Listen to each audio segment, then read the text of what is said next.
ada beberapa tips buat kamu juga yang mau merdeka secara finansial. Nah, tips ini berdasarkan dari yang ada di Kompas. Oke, nah sebenarnya sih bisa banyak lagi ya. Yang pertama itu adalah kamu harus mempersiapkan dana darurat. Dana darurat ini sangat pentingnya karena kalau terjadi apa-apa, kamu bisa menggunakan dana tersebut untuk mengamankan kejadian tersebut. Ya, misalkan ada kecelakaan, ada yang tiba-tiba kamu ada pengeluaran tidak terduga ya.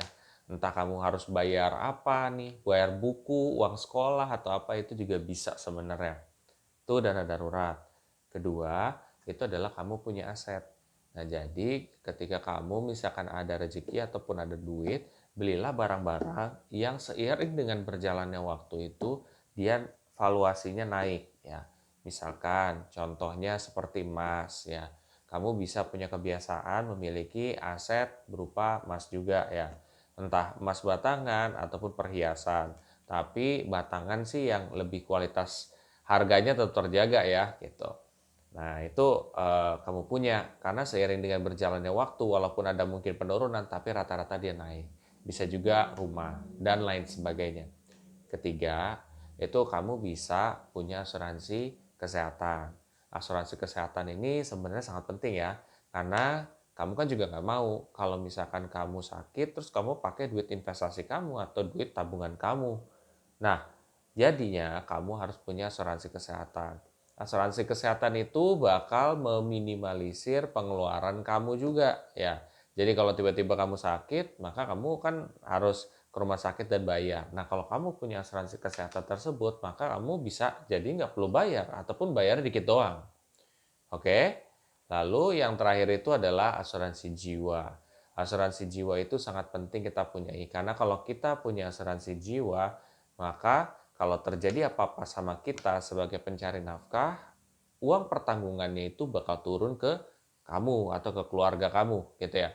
Nah di situ secara finansial mereka nggak akan kaget dan mereka nggak akan yang kayak tiba-tiba jadi nggak bisa sekolah misalkan atau mungkin jadi tidak bisa berkehidupan karena sebenarnya kamu juga sudah mempersiapkan dengan ada uang pertanggungan tersebut.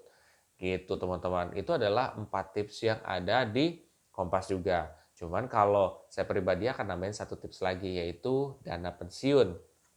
Dana pensiun itu juga sebenarnya bisa kamu persiapkan dari jauh-jauh hari.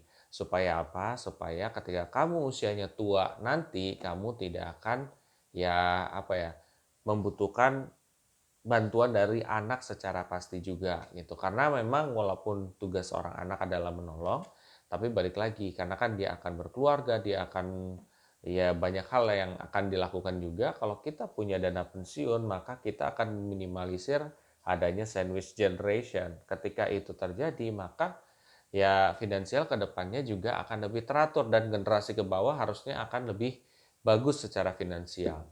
Mudah-mudahan tips ini juga dapat bermanfaat buat kamu ya.